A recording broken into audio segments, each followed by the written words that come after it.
Assalamu alaikum. How are you? Welcome to Uzbekistan. Nice to see you. Nice to see you too. Pleasure. Hello, everyone. Mr. Secretary, thank you very much for being here.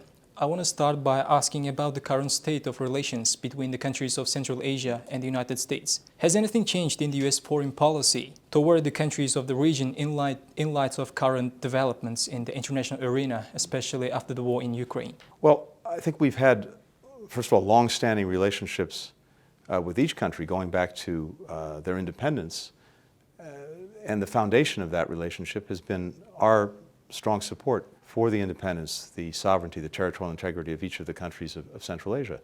But I think what you've seen in recent years is a deepening and strengthening of these relationships, of these partnerships, across a number of areas, trying to create greater economic opportunity, working together to meet shared challenges, including everything from climate to energy, building closer people-to-people ties between our countries, but also working to create greater integration and connectivity among the countries of Central Asia themselves. This is one of the things that we're doing through what we call the C5+1 partnership, and I took part in a meeting of that group just yesterday in Kazakhstan.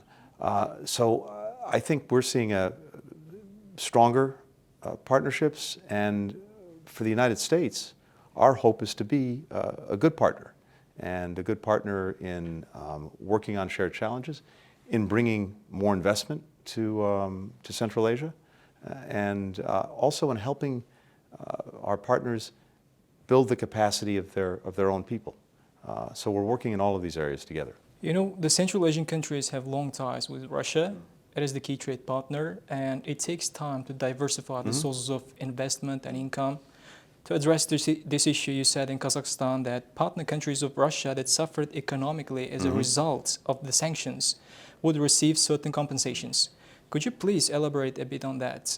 Well, first, it's important to understand that countries in Central Asia and people in Central Asia have suffered more than most from the consequences of Russia's invasion of Ukraine, its aggression against Ukraine, starting with the fact that President Putin has used energy as a weapon, and he's used food as a weapon in denying energy to countries that opposed his aggression against Ukraine. That caused prices to go up for everyone, including in Central Asia, despite the energy wealth of some countries. And we've worked very hard to make sure that there was enough energy on world markets to keep prices down so people wouldn't be affected. Second, food. Putin's also weaponized food. Ukraine is one of the major providers of grain to the world. The Russian invasion blocked Ukraine from exporting its own grain to the rest of the world because they seized the port of Odessa and they blocked grain from going out. The United Nations, Turkey came together to help establish a grain corridor, and now as a result of that, grain is getting out, and that means that prices are lower for everyone. So that's benefited people here, but this is all the result of the Russian aggression. We didn't, with sanctions, dozens of countries around the world are imposing sanctions on Russia because of its aggression. Not because we decided one day, oh, wouldn't it be nice to put sanctions on Russia, but because they invaded another country, they threatened its territorial integrity, its independence, and its sovereignty, and it was important for countries around the world to stand up against that. And I think in Central Asia, people understand deeply why it's important to protect the principle of sovereignty, of independence, of territorial integrity. And one way that we stand up against it is by trying to impose some costs on Russia for the aggression in the hopes that it will get it to stop, to change its mind, to end the aggression, to end the war that it started. So it's also true that there are second and third order consequences for companies or countries that may be engaged in business with Russia that is now prohibited by the sanctions.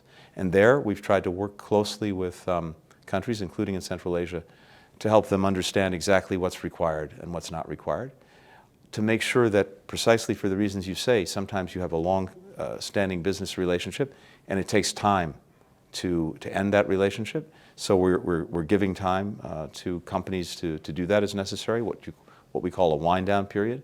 And there are some cases where we're providing licenses to continue the business despite the sanctions. How does the USA view the possibility of the Central Asian countries forming a separate economic union without external participants? I think these are sovereign decisions for countries to make. But we do believe strongly that the more integrated the countries of Central Asia are, the more connected they are, the more all of their people will benefit. It, for example, could create one larger market as opposed to 5 smaller ones. And that, in turn, may be a way to attract even more investment from different parts of the world.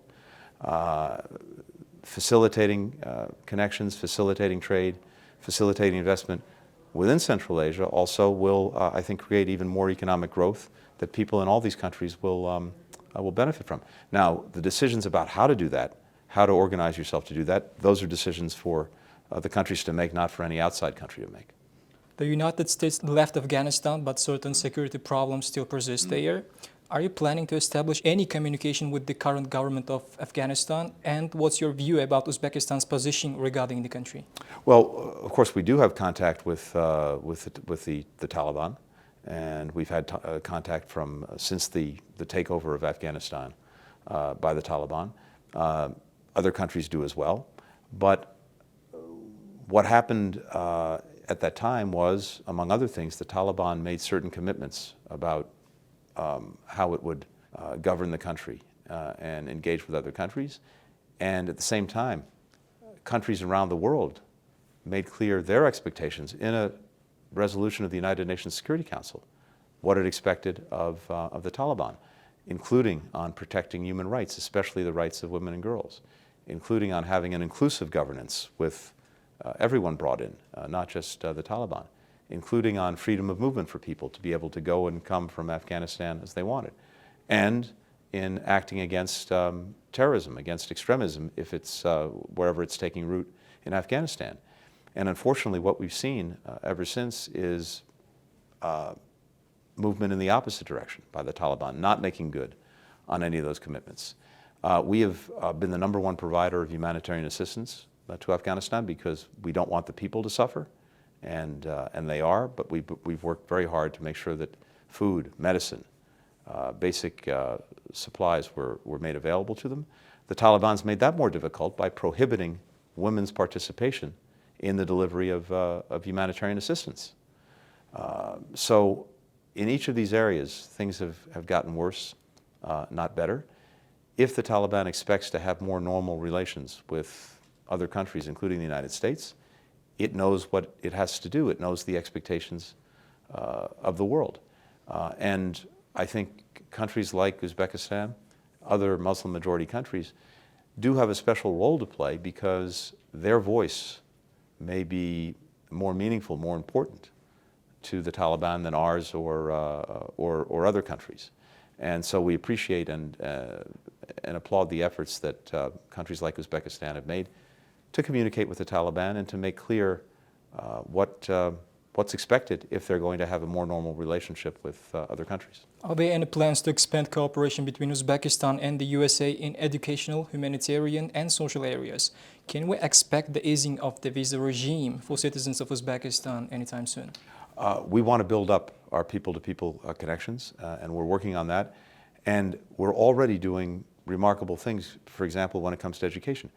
I visited, while I was here, a classroom where young Uzbeks were learning English.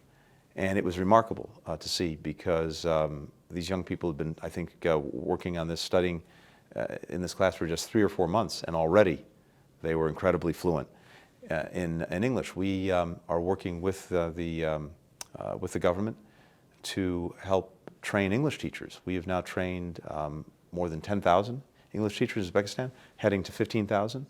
We have English instruction textbooks in more than 10,000 schools. And the reason this is so important, it's not just learning another language, which in and of itself is a good thing, but as it happens at this moment in history, and it was different in the past, and I'm sure at some point in the future will be different, but in this moment that we're living in, English has really become the international language. Businesses conduct business in English. Much of the information on the internet is in English. A lot of culture, arts are in English. And our exchange programs, of course, benefit from people who speak English. So this is a way of giving young people here one of the skills that they need to take advantage of all sorts of opportunities, economic opportunities, jobs, and to compete in what is really a global marketplace. And so I'm very excited about that. I saw it in action, and we will do more and more of it, including in other areas. How would you assess the changes made by the current government of Uzbekistan with regard to the openness policy, freedom of speech, and religious freedom? Well, I think Uzbekistan has made very important strides, and the President's vision for an Uzbekistan, for a new Uzbekistan, as he calls it, that creates greater economic opportunity for all of its people, that supports and strengthens human rights, that protects the rule of law. I think we've seen some very important steps taken, but as the President will be the first to say, more work remains to be done. And so it's the vision, which is very important, and the implementation of that vision. We talked today in our own conversation with the President about creating more space, for example, for media freedom, which is so important, including to push back against disinformation that comes from other countries. A strong place for civil society to make even more progress, and real progress has been made on protecting religious freedom. The extraordinary achievement already of eliminating forced and child labor in the cotton industry. That's a historic achievement that other countries, I think, will look to and be inspired by.